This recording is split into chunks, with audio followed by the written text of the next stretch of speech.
Uh, Hello guys, welcome to Yashodhara Junior College Art Commerce Science, and today we have to solve the problem of mechanical properties of solid. आपल्याला काय करायचे आहेत, काही problem solve करायचे आहेत. तर बघा इनिशियली काय दिले बघा, calculate the work done of stretching steel wire. एक स्टील वायर आहे, त्याची लेंथ दिली आहे 2 metre, cross sectional area 0.225 millimetre square. When the load is 100 newton, slowly applied its free end, Young's modulus of the steel is 2 × 10⁻11 newton per metre square. बघा एक wire आहे, त्या वायरची लेंथ दिली आहे 2 मीटर, क्रॉस सेक्शनल एरिया कितीला 0.0225 millimetre square, and त्याच्यावर जो फोर्स लागणार आहे तो किती आहे 100 न्यूटन आहे. तुम्हाला काय करायचं आहे, वर्क डन, त्याच्यावर ॲक्ट होणारा वर्क डन काय करायचं आहे, कॅल्क्युलेट करायचं आहे. y is equal to given दिले 2 × 10⁻11 newton per metre square. Initially काय दिले इनिशियली दिली त्याची लेंथ दिली आहे, length L is equal to किती गिवन डाटामध्ये लेंथ दिली आहे 2 मीटर, फोर्स किती आहे तुमचा 100 न्यूटन आहे, क्रॉस सेक्शनल एरिया किती 0.0225 मिलीमीटर स्क्वेअर एरिया दिला. आता बघा एरियाचं कन्व्हर्जन करायचं आहे, 1 millimetre square it is 10⁻⁻6 metre square. म्हणजे आता ही व्हॅल्यू कुठं पुटअप करायची, इथं हे जे 2 डेसिमल आहेत 0.225 हे 2 डेसिमल नंबर पुरं गेले, शिफ्ट झाले, म्हणजे 2.225 इंटू 10⁻2 घरं पुढे गेले म्हणजे 10⁻⁻1 10⁻⁻2 1 आणि 2 2 घरं गेल्यामुळे 10⁻⁻2. सो 10⁻⁻2 इंटू 10⁻⁻6 किती झाले 10⁻⁻8, म्हणजे 2.25 इंटू 10⁻⁻8 मिलीमीटर स्क्वेअर. ठीक आहे. पुढे यंग्स कॉन्स्टंट दिले 2 × 10⁻11 2 × 10⁻11. So find out the work done. W is equal to, तुम्हाला काय करायचं फाइंड आउट करायचं आहे. So W is equal to 1/2 force into load into extension. Last लेक्चरला आपण बघितलं बघा, prove the equation.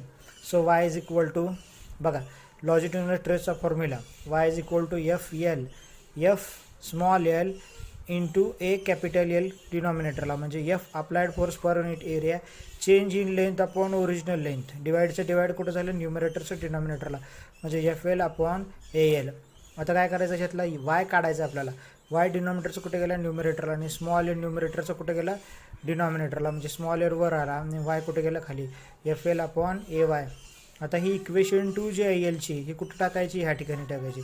Equation 2 value substitute in equation number 1, म्हणजे डब्ल्यू इज इक्वल टू काय येणार 1/2 एफ इंटू एलच्या ठिकाणी काय येणार F L upon A Y, इथं येणार F L upon A Y. आलं बघा F L upon A Y.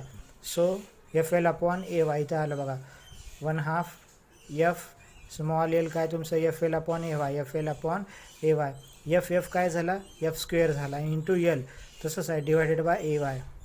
1/2ला 1/2. तसंच 4 किती आहे तुमचा एफचा स्क्वेअर, म्हणजे फोर्स किती लागला आहे 100 न्यूटन, 100चा स्क्वेअर आहे म्हणजे पुढं काय येणार अजून 2 झिरो, म्हणजे टोटल 4 झिरो, म्हणजे 10⁻⁴ किती येणार 4 इंटू लेंथ किती आहे तुमची 2 मीटर, म्हणजे लेंथ किती आली 2 मीटर, डिवायडेड बाय एरिया किती आहे तुमचा 2.25 इंटू 10⁻⁻8 2.25 इंटू 10⁻⁻8 इंटू वाय दिला आहे तुमचं किती आहे 2 × 10⁻11. इथं आहे बघा वाय 2 × 10⁻11 हे कुठं केलं पुटअप 2 × 10⁻11.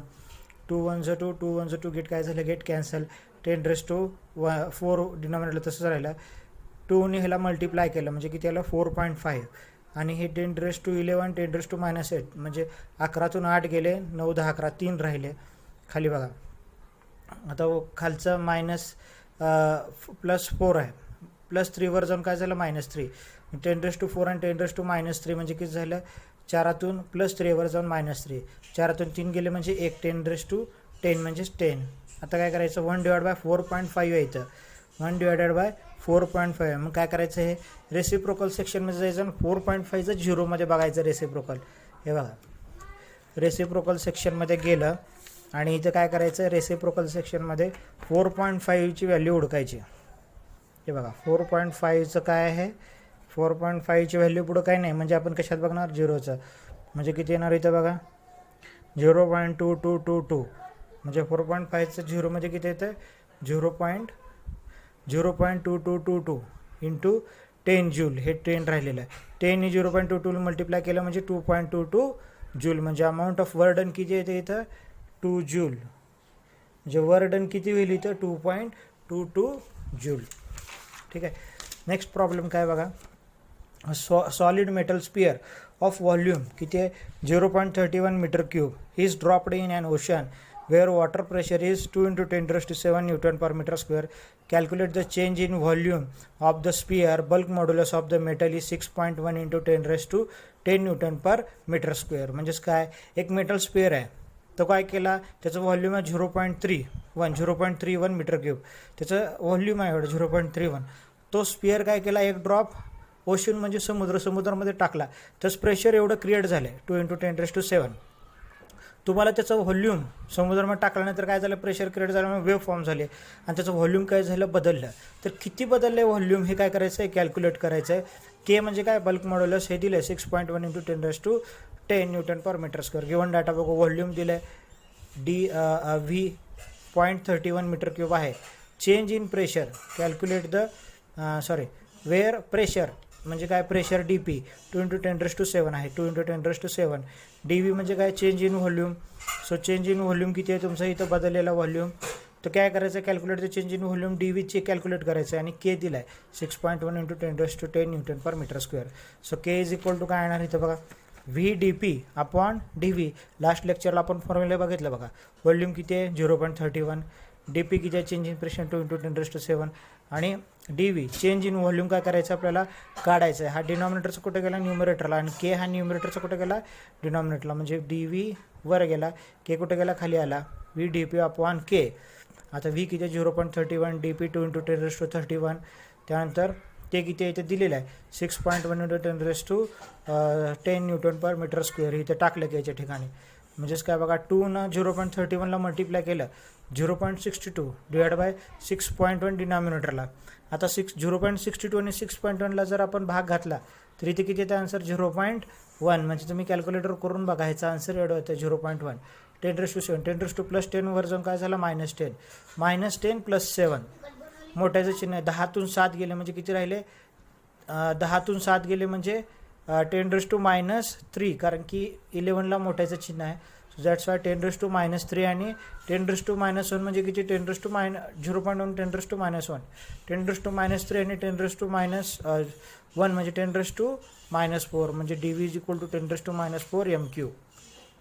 सेकंड काय म्हणते बघा, a metal block of mass 37 kilogram rest in a rough horizontal plane having coefficient of static friction 0.3. find out the least force required just move in the block horizontally. म्हणजे एक metal block आहे आणि त्याचा मास 37 kilogram आहे आणि त्याला काय केलं आहे, तो हॉरिझॉन्टली प्लेन आहे आणि ज्यावेळेस त्याचं स्टॅटिक फ्रिक्शन होतं म्हणजे त्याला मूव्ह केल्यानंतर फ्रिक्शन होतं आहे 0.31. त्याचं फोर्स किती फोर्स लागला त्याला लागण्यासाठी, पुढं जाण्यासाठी, तो काय करायचा आहे, कॅल्क्युलेट करायचा आहे. बघा, मास दिलं आहे 0.31, त्यानंतर MUS म्हणजे कोएफिशियंट ऑफ स्टॅटिक फ्रिक्शन 0.3 आणि find out the force F is equal to काढायचं आहे, जे तुम्हाला दिले 9.8 metre per second square. Formula F is equal to μSN. N म्हणजे काय, normal reaction. Normal reaction is nothing but mg, कारण त्याचं मास आणि ॲक्ट होणारी ग्रॅव्हिटी डिनॉमिनेटरला, म्हणजे N is equal to mg. μS mg, μS किती आहे तुमचं 0.3 इंटू मास किती आहे 37 इंटू जी किती आहे तुमचं 9.8. ह्या सगळ्याचं मल्टिप्लिकेशन करून बघा 108.8 न्यूटन येतं आहे. मग त्यासाठी लागणारा जो फोर्स आहे तो किती आहे 108 न्यूटन, 108.8 न्यूटन. तिसरा प्रॉब्लेम काय बघा, calculate the coefficient of static friction म्हणजे μS काढायचं आहे.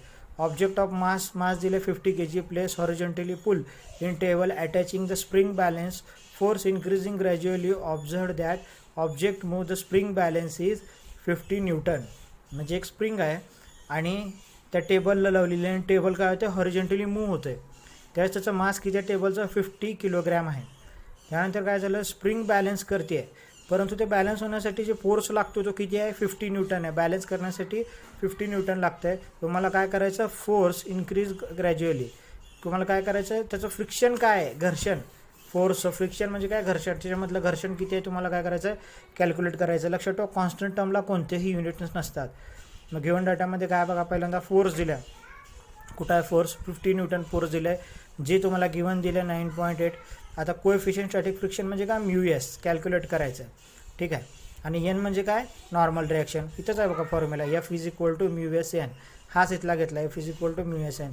काय काढायचं, μS काढायचं, फ्रिक्शन किती झालं काढायचं आहे. मग हा गुणिलेचा कुठं गेला, भागिलेमध्ये, force upon normal reaction N म्हणजे टेन इज इक्वल टू काय एम जी एफ किती आहे 50 आहे तुमचं इथं आणि डिवाइड बाय एम मास किती आहे तुमचं 30 मास इट इज 50 किलोग्रॅम आणि जी किती आहे 9.8 50 काय झालं गेट कॅन्सल 1 डिवाइड बाय 9.8 आता 1 डिवाइड बाय 9.8 कसं बघायचं आपल्याला रेसिप्रोकलमध्ये जायचं आहे आणि व्हॅल्यू बघायची 9.8ची किती आहे तर 9.8चं झिरोमध्ये बघा रेसिप्रोकल सेक्शनमध्ये जावा लॉग टेबल घेऊन आणि 9.8चं व्हॅल्यू नाही दिली म्हणजे झिरोमध्ये बघायचं वर कॉलमवरचा झिरो आहे झिरोमध्ये बघा 9.8 किती आहे 0.1020 म्हणजे याचा आन्सर किती येणार इथं 0.1020 म्हणजे स्टॅटिक फ्रिक्शन जे आहे ते टेबलच्या अंडरचं खालचं ते किती असणार 0.1020 थँक्यू